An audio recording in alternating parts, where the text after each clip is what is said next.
Bilinçaltı, farkında olmadan hayatlarımızı şekillendiren bir alan. Peki bu güç biz farkına varmadan nasıl yönlendiriliyor? Bugün İnsan Beyninin Karanlık Yüzü belgeselinin 2. bölümünde bilinçaltımıza yönelik manipülasyon tekniklerinin karanlık dünyasına adım atıyoruz. Reklamlardan politik kampanyalara kadar her yerde karşımıza çıkan bu teknikler düşüncelerimizi nasıl etkiliyor? Şimdi tekrarlayan mesajlardan sosyal onay arzusuna kadar uzanan bir yolculuğa çıkıyoruz. Her birinin ardında yatan gerçekleri ve bilinçaltımızda olan etkilerini keşfedeceğiz. Hazır olun. Çünkü zihinlerimize etki eden bu gizli yöntemler gözlerimizin önünde nasıl şekillendi hiç fark etmedik.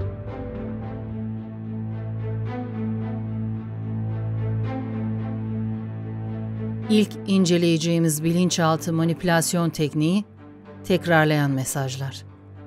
Bir şeyi yeterince sık söylersen insanlar inanmaya başlar. Bu söz insan beyninin karanlık yüzüne bir kapı aralıyor. Çünkü zihin tekrar eden mesajlara karşı şaşırtıcı derecede savunmasızdır. Aynı bilgi, aynı cümle, aynı slogan. Yeterince sık duyulduğunda beynimiz bu tekrarları sorgulamayı bırakır ve onları gerçek olarak kabul eder. İnsan beyninin karanlık yüzünü anlamak için önce şunu kabul etmemiz gerekir. Bilinçaltımız mantıktan çok tekrarla çalışır. Reklamcılar, politikacılar ve medya profesyonelleri bunu yıllardır biliyor ve bu gerçeği ustalıkla kullanıyorlar. Şimdi gözünüzün önüne bir sahne getirin. Televizyon açık. Bir reklam başlıyor.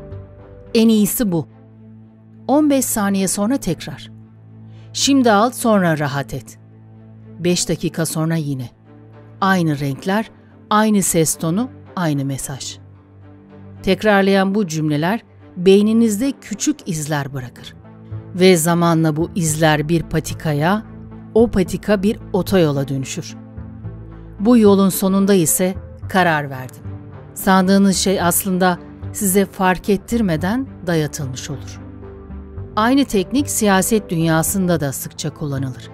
Seçim dönemlerinde aynı yüz, aynı slogan, aynı vaatler. Defalarca karşınıza çıkar.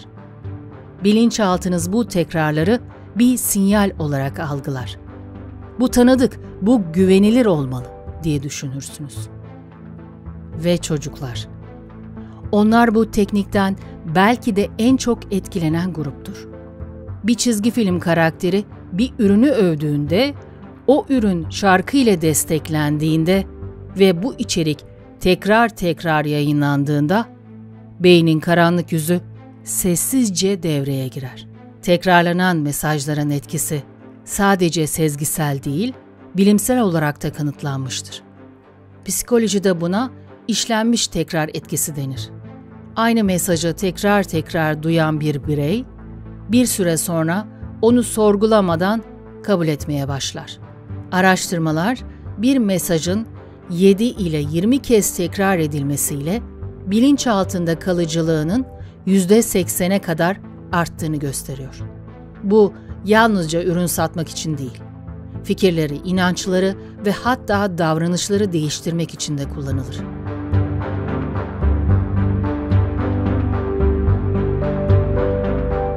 Gözünüzle görmediğiniz, kulağınızla duymadığınız ama zihninizin fark ettiği mesajlar var. İşte karşınızda subliminal mesajlar, yani bilinçaltına gizlice gönderilen sinyaller.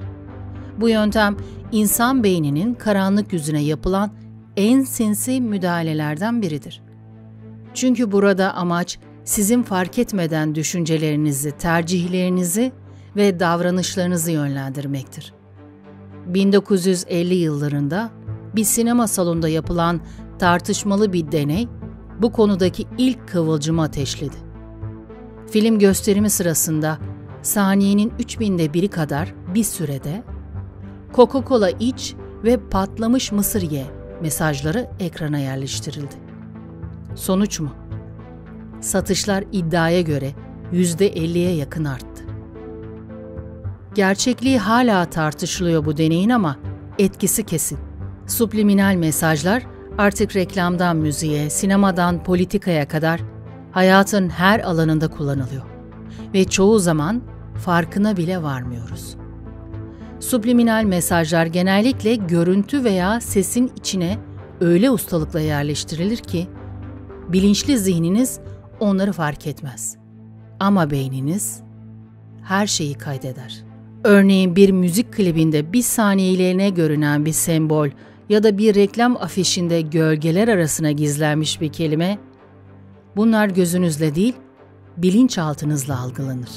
Bir pop şarkısında arka plandaki ters çevrilmiş sesler kulağınıza bir melodi gibi gelir.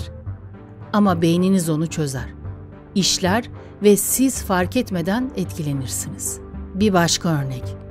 Ünlü bir hamburger zincirinin reklamında ekranda milisaniyelik bir süreyle görünen logo.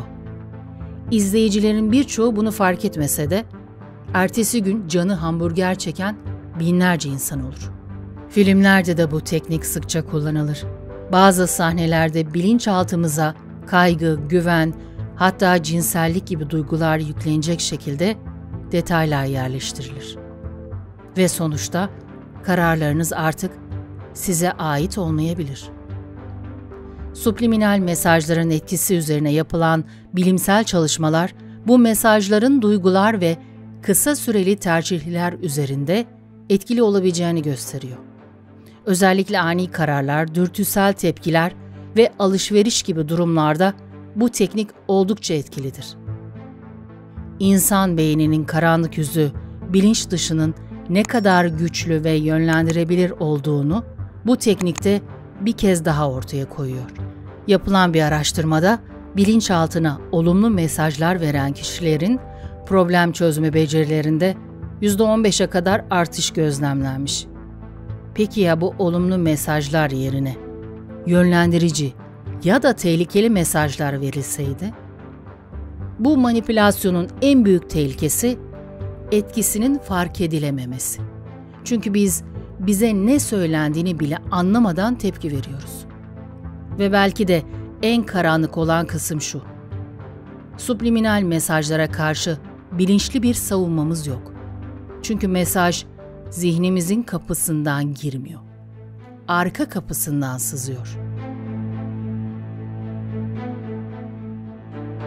Gerçek her zaman olduğu gibi orada durur. Ama bizim gördüğümüz şey genellikle başkalarının göstermek istediğidir. İşte bu noktada devreye algı yönetimi girer. Algı yönetimi gerçeği değiştirmeden onu farklı bir ışıkla sunma sanatıdır. Askeri operasyonlardan, medya haberlerine, şirket krizlerinden, siyasi kampanyalara kadar pek çok alanda kullanılır. Amaç, insanların olaylara bakış açısını yönlendirmek ve böylece kararlarını kontrol etmektir. İnsan beyninin karanlık yüzü burada bir kez daha kendini gösterir. Çünkü biz sandığımızdan çok daha kolay yönlendirilebiliyoruz. Bir örnek mi? Soğuk Savaş döneminde ABD ordusu, kamuoyunun nükleer silahları kullanması için termonükleer savaş ifadesini kullanmak yerine stratejik caydırıcılık demeye başladı. Kelimeler değişti ama bombalar aynıydı. İnsan zihni bir kelime ya da görüntüyle kolayca farklı bir gerçeğe ikna edilebilir. Çünkü biz olayı değil, bize sunulan çerçeveyi algılarız. Algı yönetimi çoğunlukla medya aracılığıyla yapılır. Bir haberi veriş şekli, kullanılan görseller, başlıktaki kelimeler. Hepsi izleyicinin olayı nasıl yorumlayacağını belirler. Diyelim ki bir ülkede protesto var.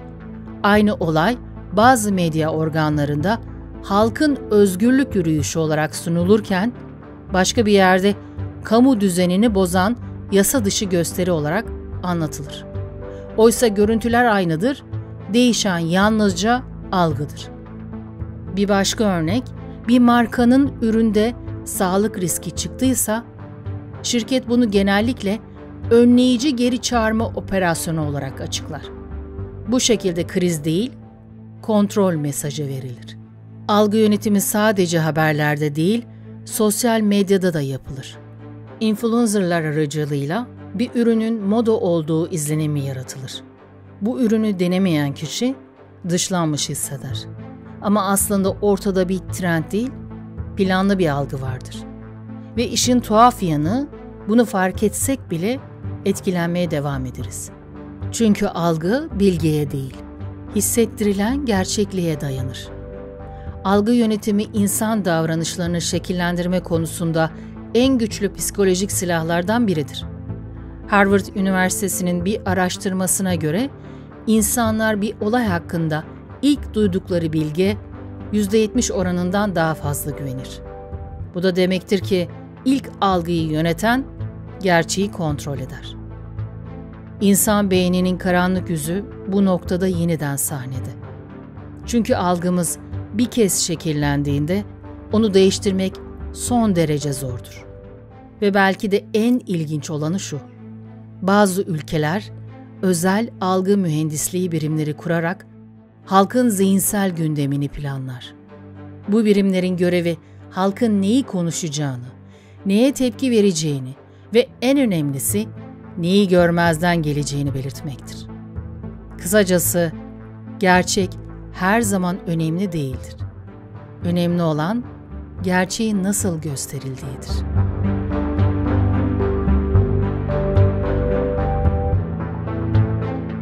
İnsan tarihindeki en eski duygulardan biri korkudur. Ve ne yazık ki en etkili kontrol yöntemlerinden biri de yine bu duygudur. Korku temelli manipülasyon, insanların rasyonel düşünme etkisini devre dışı bırakır. Çünkü tehdit algılandığında beyin hayatta kalmaya odaklanır, sorgulamaya değil. Bu yüzden korku, yönlendirme için son derece güçlü bir araçtır.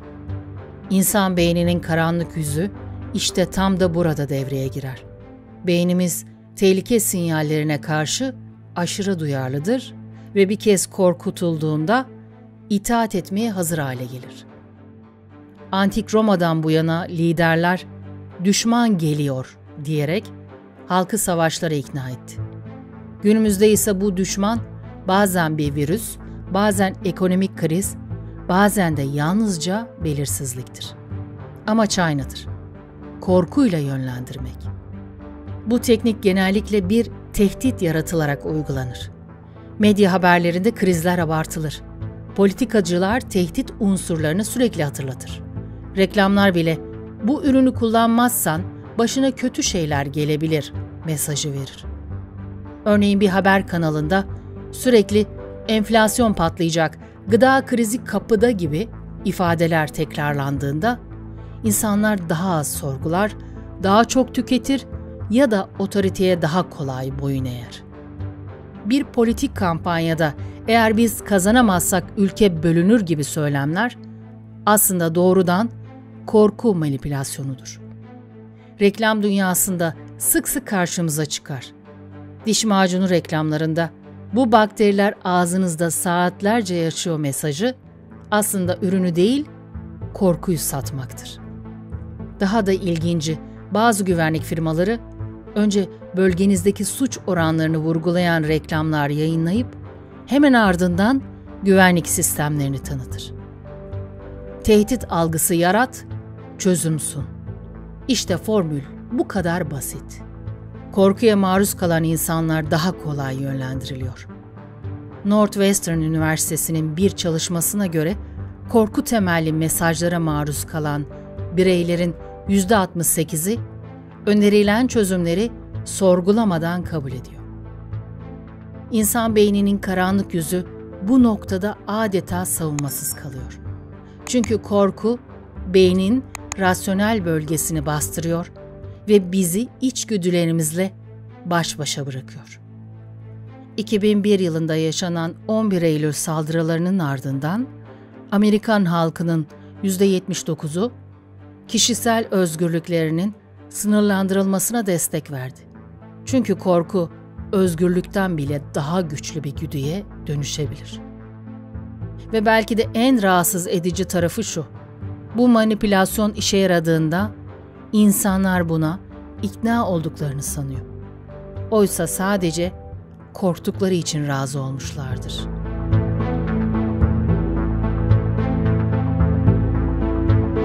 Birçok insan ben bireyim der. Ama gerçek şu ki beynimiz sosyal sinyallere fazlasıyla duyarlıdır. Başkalarının ne yaptığı, ne düşündüğü ya da neye inandığı kararlarımızı sanıldığından çok daha fazla etkiler. Sürünün gücü, diğer adıyla bandwagon etkisi, insanların bir fikre, ürüne ya da davranışa yalnızca herkes yaptığı için katılmasını ifade eder. Peki neden? Çünkü beynimiz yalnız kalmaktan, dışlanmaktan ve yanlış yapmaktan korkar. Çoğunlukta olmak beynimize güvenlik hissi verir. İnsan beyninin karanlık yüzü burada devreye girer. Çoğunluk doğruyu söylüyor olabilir. Ama bu ya sadece bir manipülasyonun parçasıysa? Bandwagon etkisi özellikle reklamcılıkta ve sosyal medyada oldukça yaygındır. Teknik, herkes kullanıyor, sen neden hala denemedin gibi mesajlarla işler. Örneğin bir ürün reklamında şu cümleleri duymak çok olasıdır. 10 milyon kişi bu uygulamayı indirdi. Ya da Türkiye'nin en çok satan kolası. %95 memnuniyet. Aslında bu cümleler size ürünün kalitesini anlatmıyor. Size bir mesaj fısıldıyor. Herkes yapıyor, geri kalma. Siyasette de benzer bir yöntemle çalışır. Anketlerde öndeyiz. Halkın büyük çoğunluğu bizimle. Bu söylemler kararsız bireyleri sürüye katılmaya iter. Çünkü kimse yanlış tarafta kalmak istemez. Bir başka örnek sosyal medya trendleri. Binlerce kişi aynı akıma katıldığında bireyler bu eylemi sorgulamadan tekrar eder. Like sayıları, trend etkileri, viral içerikler. Hepsi beynimize tek bir mesaj verir. Çoğunluk burada, sen de gel. Bandwagon etkisi bireysel düşünmeyi bastırır. Stanford Üniversitesi'nin bir çalışmasına göre, sosyal baskı altında yapılan tercihlerin %72'si, bireyin kendi düşüncesiyle çelişmesine rağmen çoğunluğa uyum sağlıyor. 2016 yılında yapılan bir çalışmada, politik tercihlere bandwagon etkisinin %25'e kadar sonuçları değiştirebildiği gözlemlendi. Yani sadece çoğunluk bu adaya oy veriyor mesajı, kararsız seçmenlerin peşinden sürükleyebiliyor. Ve belki de en çarpıcı örnek, Hitler'in propaganda bakanı Joseph Goebbels'in sözüyle. Yeterince tekrar edilen bir yalan, gerçek olur. Ben bunu yaşadım. Hayır, öyle bir şey olmadı. Senin hayal gücün çok kuvvetli. Bu cümleler sana tanıdık geliyorsa, belki de fark etmeden gaz lambası etkisine maruz kaldın. Gaz lambası adını 1944 yapımı Gaslight adlı filmden alır. Filmde bir adam karısını delirdiğine inandırmak için evdeki gaz lambalarını kısmaya başlar. Kadın her defasında lambaların daha loş olduğunu söyler. Ama adam ısrarla reddeder. Sonunda kadın kendi akıl sağlığını sorgulamaya başlar. İşte insan beyninin karanlık yüzü burada hükmünü verir. Gerçeklik bile manipüle edilebilir. Gaz lambası etkisi bir kişiyi ya da topluluğu kendi hafızasından, algısından ve hatta akıl sağlığından şüphe ettirmek için kullanılan bir psikolojik taktiktir. Amaç nettir: kontrol. Gaz lambası etkisi genellikle birebir ilişkilerde görülür. Partneriniz size bağırmıştır ama ertesi gün "Ben asla bağırmadım, sen çok hassassın" der. Bir ebeveyn çocuğuna yıllarca "Abartıyorsun, böyle bir şey olmadı" diyerek yaşadığı travmayı inkar eder. Bir yönetici çalışanına sürekli hatalı olduğunu söyler ama hatanın kaynağı aslında sistemdir, yine de çalışan kendini yetersiz hisseder. Savaş suçları, yolsuzluklar, ekonomik krizler, tüm bunlar medya hatasıydı, abartıldı, dış güçlerin oyunu denilerek inkar edilir. Ve insanlar bir süre sonra kendilerini sorgulamaya başlar. Acaba gerçekten de ben mi yanlış anladım? Gaz lambası etkisi bir bireyin en temel dayanağını yok eder, gerçeklik algısını. Psikolojik araştırmalara göre bu manipülasyon uzun vadede anksiyete, depresyon, özgüven kaybı ve hatta psikotik bozukluklar doğurabilir. 2007 yılında yapılan bir çalışmada sistematik gaz lambası etkisine maruz kalan bireylerin %74'ünün bir noktada kendi hafızalarına güvenmeyi bıraktığı ortaya çıktı. İnsan beyninin karanlık yüzü bu manipülasyonla sadece duyguları değil, gerçekliğin kendisini yeniden yazar.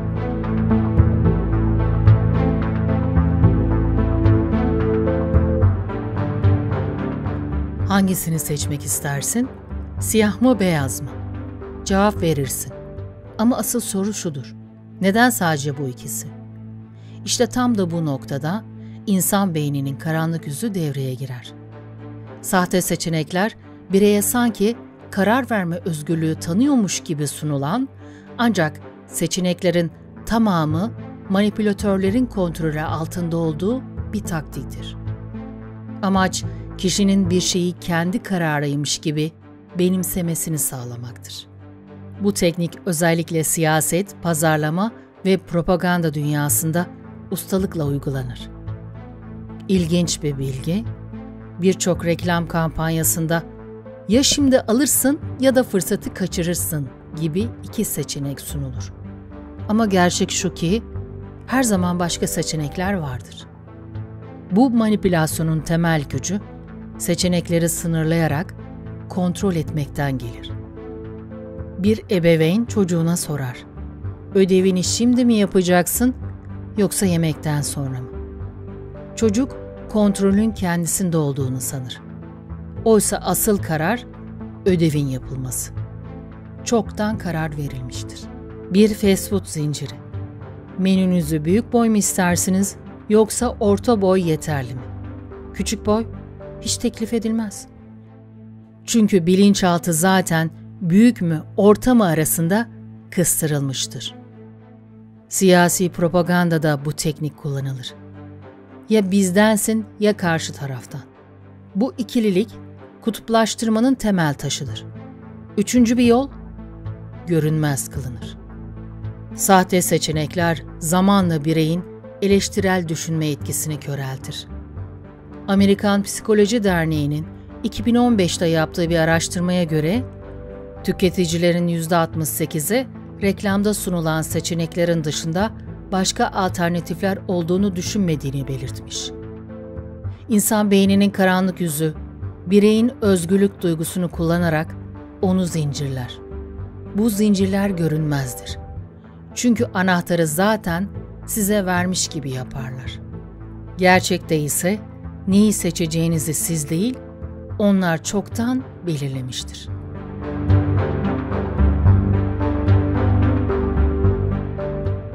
İnsanlar her gün yüzlerce küçük ve büyük karar verirler.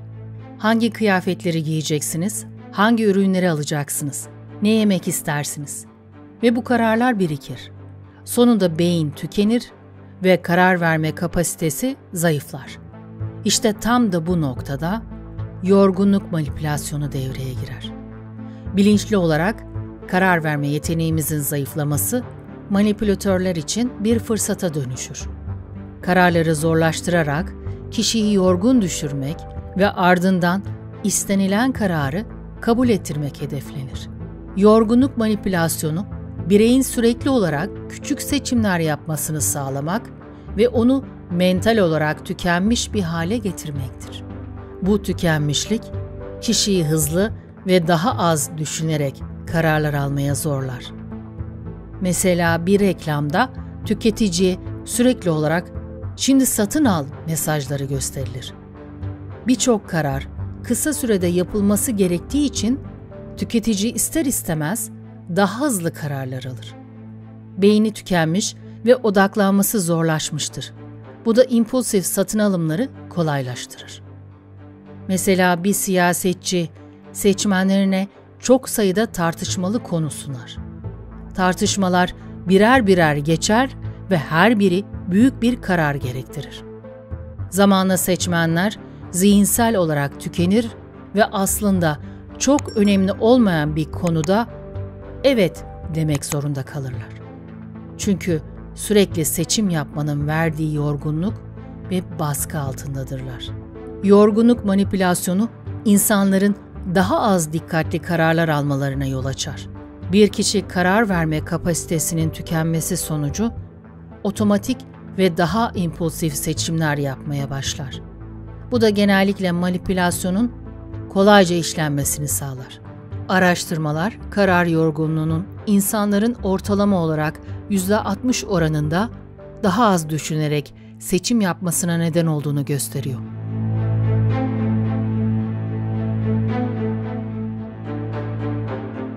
Bilinçaltı manipülasyon tekniklerin etkisi ne kadar derinse, farkında olmadığımız yönleri de o kadar fazladır.